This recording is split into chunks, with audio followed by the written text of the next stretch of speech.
This is a Disneyland original little long-playing record, and I am your story reader. I am going to begin now to read the story of Sinbad the Sailor. You can read along with me in your book. You will know it is time to turn the page when Tinker Bell rings her little bells like this.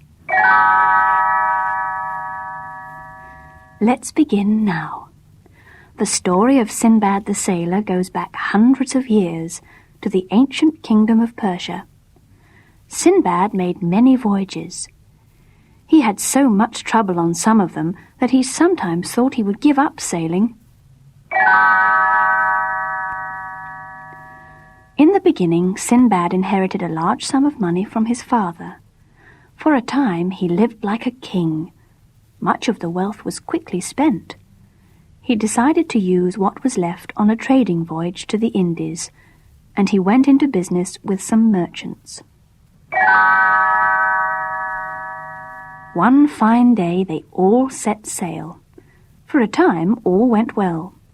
Then, without any warning, the winds failed.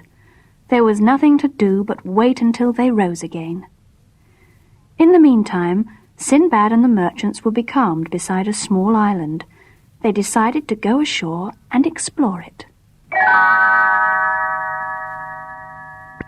They had no sooner set foot on the island when it began to shake. It was like an earthquake. For Sinbad and his friends weren't on an island at all. They were on the back of a huge sea monster. The monster suddenly decided to dive to the bottom of the sea.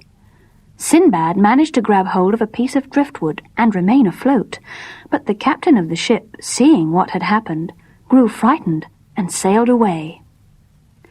There was Sinbad, bobbing about like a cork on the surface of the water.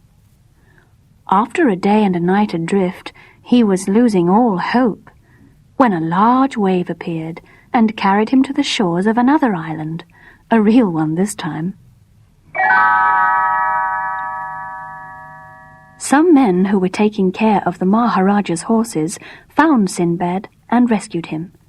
After a while, the ship he had been on came into port. Sinbad got his cargo back, sold it at a profit, and returned home to Baghdad.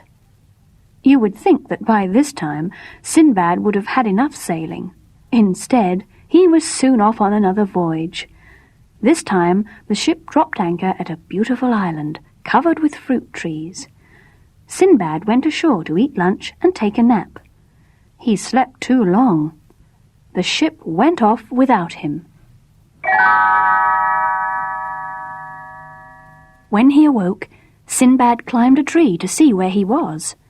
In the distance he saw something round and white, like a dome with no doors or windows. He went closer.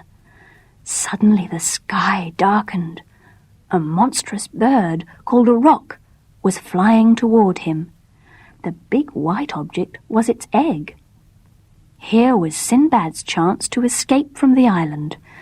When the bird landed, he tied himself to one of its legs. The next morning, the roc took off, carrying Sinbad way up high into the air. He was frightened. He hung on for dear life. He closed his eyes. When Sinbad opened his eyes again, he was on the ground. Quickly, he untied himself. The big bird flew away. Sinbad looked around. He was at the bottom of a deep valley, with steep mountains on all sides. Atop the mountains were some very large eagles' nests. The really amazing thing about the valley, though, was the fact that its floor was covered with diamonds. Little diamonds, big diamonds, enormous diamonds. Some merchants on the mountain tops were trying to get them. They threw down pieces of meat, hoping the diamonds would stick to it, and that the eagles would carry it up to their nests. Sinbad noticed this. It gave him an idea.